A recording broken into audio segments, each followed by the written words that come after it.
my goodness, I just find the man insufferable. I can't stand I'm still not over his election campaign. The man won, 70 odd seats by doing nothing but basically going down water slides and falling out of kayaks for 5 weeks.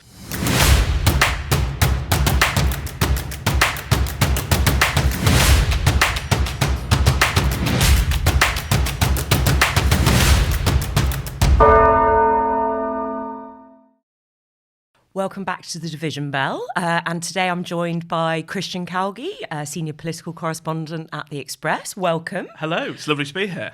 And I've obviously been off for a couple of weeks on holiday, but I saw that last week was quite a busy week. You've been taking to the streets with the farmers. Well, very much my people. Coming from North Yorkshire, nice to be amongst friends. Yeah, and it's not every day you get to come to work in Barber and Wellies. I saw a lot of photos on Twitter. Yeah. I was, one of them. But I think we were just saying before that, unlike some politicians, I think my barber didn't look box fresh. I was looking at a lot of pictures on Twitter and thinking these have never been worn before. They've never seen the light of day. No. Kemi Badenoch looked very box fresh. Nigel Farage, not sure he's normally wearing a barber. But incredible pair of bright yellow trousers. Very easy to spot at night, Nigel. Yeah, absolutely. Well, we'll get into, we always get into the serious stuff, don't we? Yeah. So I'm Lizzy Buchan and this is the Division Bell.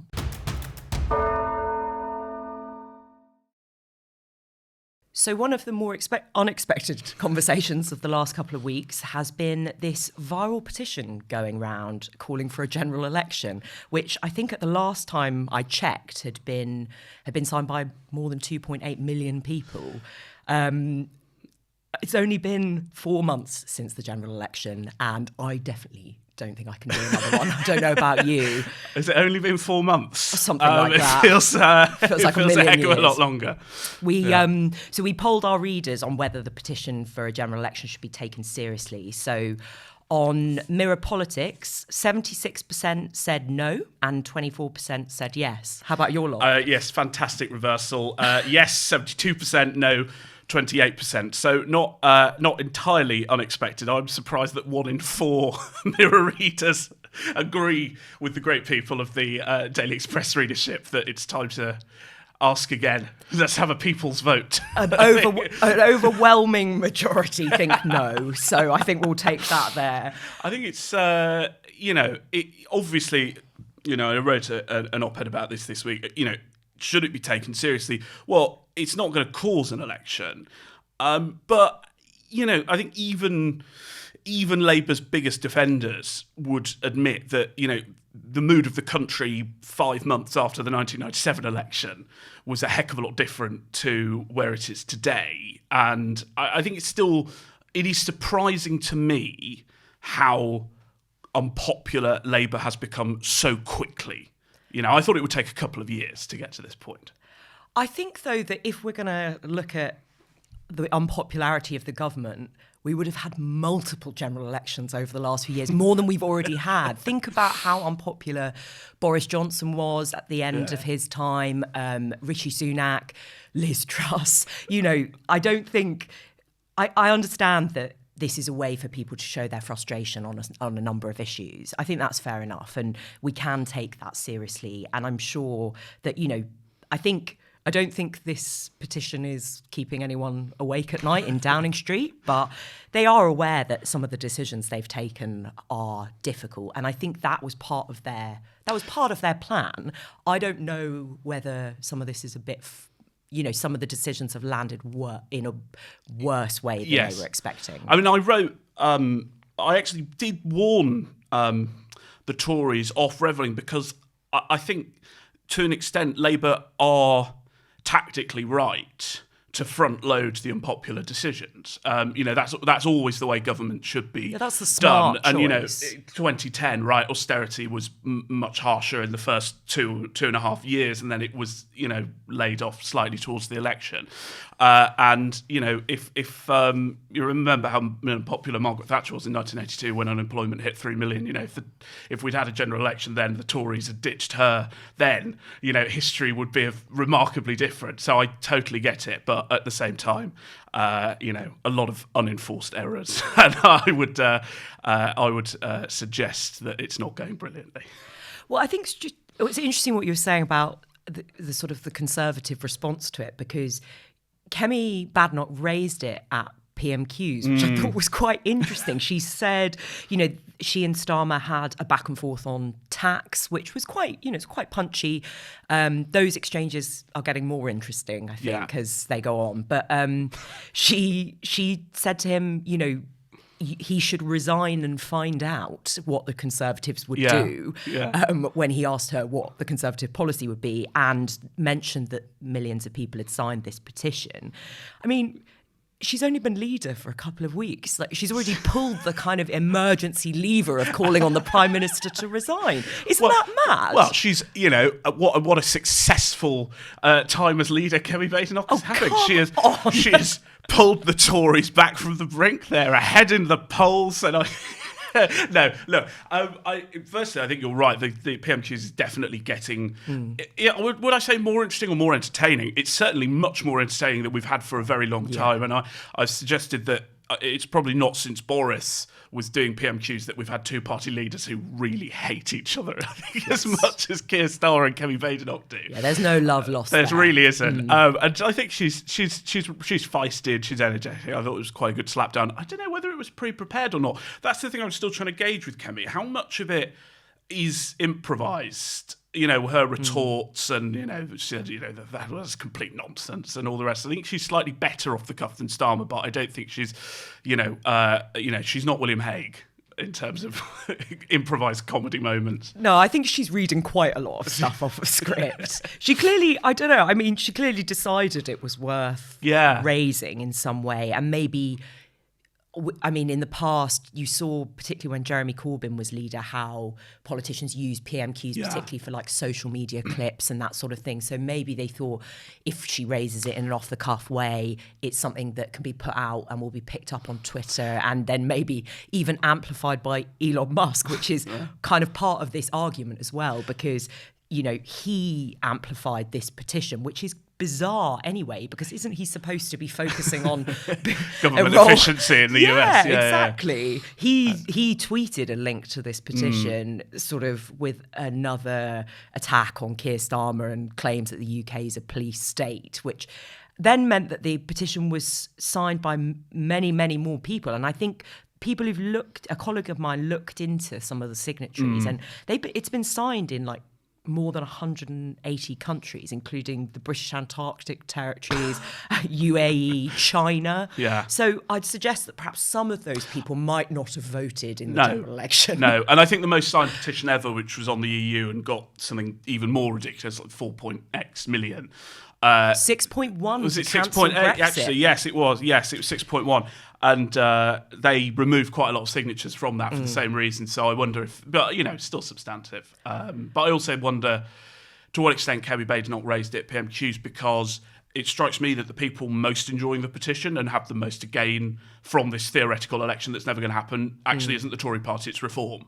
And I wonder if Kemi raised it to try and wrestle the cause away from Nigel Farage and sort of plant the Tory flag on it.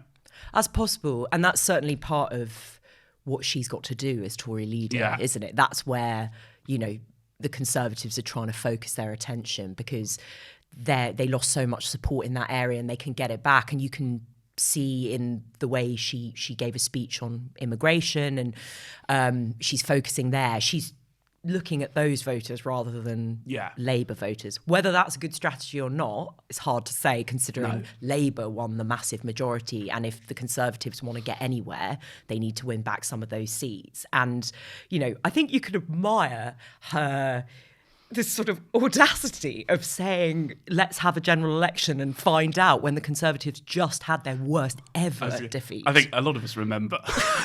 We don't need an election.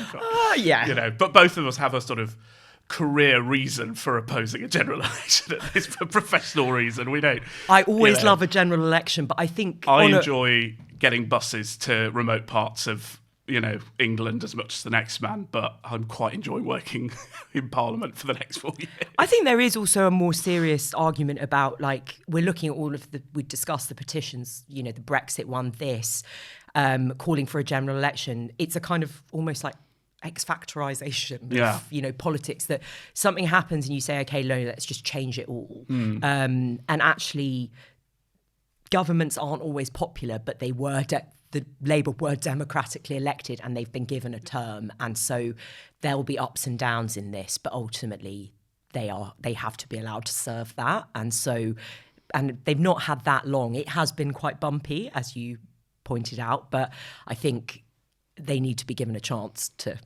carry out what they promised they would.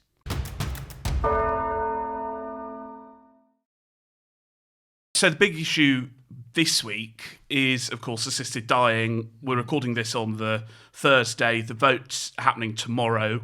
Undoubtedly a very interesting moment, particularly because it's not a whipped vote, and therefore MPs are really having to, for once, think through the issue, talk to constituents, talk to the people campaigning for either side, and make up their own mind.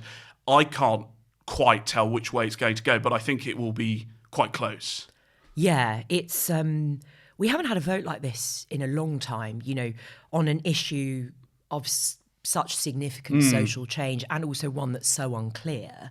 I think there's something like 200 MPs who haven't publicly declared how they're going to vote yet, and no one seems very sure. I mean, talking to the kind of people obviously the bill's being brought by Kim Leadbitter, the Labour MP, her camp sort of seemed to think that they possibly have the numbers. She said publicly it's going to be very close. People I've spoken to in government don't seem clear at all. So it could really go either way. And also, I think there are still some MPs who haven't decided and could even make up their mind on the day. I mean, we wrote a piece today about Esther Ranson has written to MPs saying, just come and listen, don't make your mind up if you haven't already. Come and be convinced by the arguments. So it's going to be a real moment tomorrow, I think. Yeah, and I think the division lobbies are going to be really weird for a lot of the MPs, right? Because I think MPs are for the most part, and we can get onto some exceptions, but are for the most part behaving very well over this and are really considering the issue. But you're getting some very odd pairings. I mean, just the other day we had Diane Abbott and Edward Lee, the mother and father of the house. Couldn't be from more opposite different wings of their respective party coming together to campaign against it. You've got, I think, Tony Blair and Liz Truss uniting. Gordon Brown. Uniting in opposition. David Cameron to come out in favour.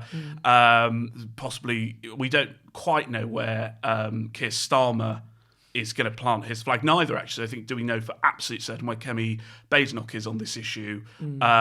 So yeah, I just find the whole issue very interesting. But we have had a bit of Labour flare-ups, haven't we, this week?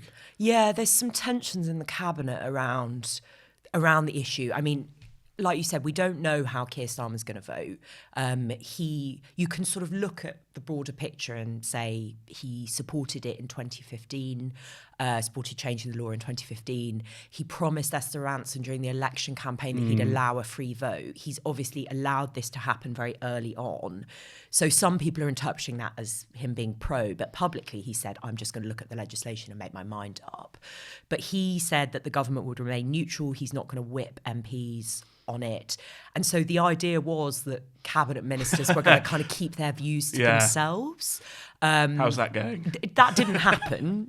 It's hard to know whether that is the right strategy, because there have been some people sort of saying, we'd actually quite like some leadership from the PM on this. We want to know, but some of the key voices on it, particularly Health Secretary Wes Streeting, he came out quite strongly against it and has been saying that the NHS will struggle with this. Shabana Mahmood, the Justice Secretary, has also come out against it and in quite strong language to her constituents. So those are two really senior people who will be deeply involved in implementing it if it were to pass. Yeah, so that was a big moment, and I think particularly Wes Streeting's intervention sort of ruffled some feathers. And then on the other side, you then had Lord Faulkner, who came out afterwards saying, that Shabana Mahmood should keep her sort of religious views out of the debate, that religious views have no space in this, which, again, caused quite a lot of anger because she's the most senior Muslim politician in government. She also, is entitled to her religious views. That's what a matter of conscience is, right? Exactly. So then that sort of created further quite public bickering. Yes. So it shows, I think, the strength of feeling at the top of government, and that there are ministers, senior ministers who still haven't decided. Yeah, and I think I've read a couple of pieces over the past week about some concerns in government about to what extent is Keir Starmer being defined by a vote that is not of his doing, and he was trying to remain neutral on, because it's certainly not necessarily at the moment, but if it passed, could come to be one of those, in 10 years, 15 years' time, when we're talking about the Starmer government, like we do with the Labour government of the 1970s, and we look at the private members' bills on abortion, homosexuality. I think, it would define the period to some extent, and certainly be one of those changes that is felt for very many, many years, probably wouldn't be reversed anytime soon. Yeah, I think that's right. And it's a different strategy, isn't it? Like, maybe I think he's taking some inspiration from that period of being like, you can be a sort of reforming government, but he's not. He's sort of allowing somebody else to do it, which is different to, David Cameron really owned the issue gay marriage, of gay marriage, but both of the law, but the laws still change. So yeah, I think it's an interesting strategy to take. I mean, I suppose on this, if he had taken a position, so many people would be upset either way, because there's always going to be a really strong sense of feeling on both sides, because it's something that is so personal to people. I mean, there have been so many, but in both our papers, we've been talking to, people who've lost loved ones, people who are thinking about it for themselves. It's so tough, and every MP is getting letters from their constituents on both sides. Yeah. And so how do you make that argument? And particularly, I thought was quite interesting, though, is the public are sort of broadly in favour of changing the law, but there are something like a handful of constituencies, maybe like 7 or 8, where they're really anti. Yes. And one of those is Shabana Mahmood's constituency, and another is West Streeting's. Yes, and I think the correlation there is actually quite high Muslim populations. So clearly, whatever Charlie Faulkner wants to say, religion is still playing quite a big part. I mean, I'm sure there are Christians on both sides, whether you believe in sanctity of life or not allowing suffering to happen. But I think overall, when the votes pass tomorrow and the dust has settled, we should be able to look back quite proudly at the way British democracy has handled this issue.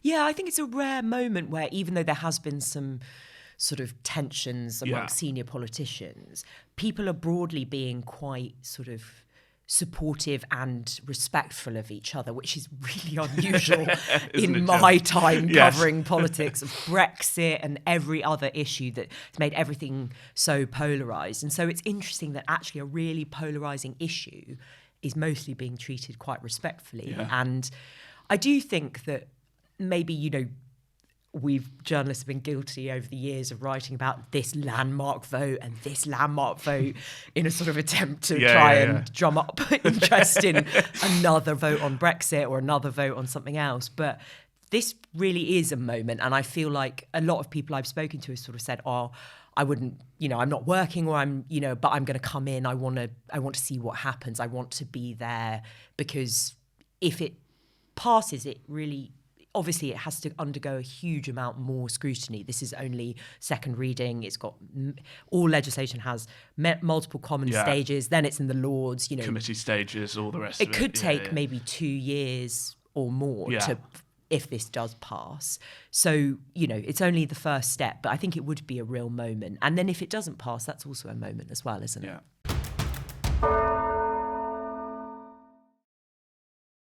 So, what's your moment of the week? Well, my moment of the week is Ed Davey's latest stunt. We were informed yesterday that the Liberal Democrat leader is now aiming for Christmas #1. He's recorded a charity single for carers. Now, look, I think on social care, the Liberal Democrats, and especially Ed Davey, have some very important things to say. But my goodness, I just find the man insufferable. I can't stand I'm still not over his election campaign. The man won 70 odd seats by doing nothing but basically going down water slides and falling out of kayaks for 5 weeks. But giving the public what they want. One by default might be the. But I think I had a very interesting conversation because we got the press release from the Liberal Democrats that was embargoed, and there were some photographs. And I asked, I said, can we have an embargo copy of the song? Because I quite like to listen to it before I make up my mind.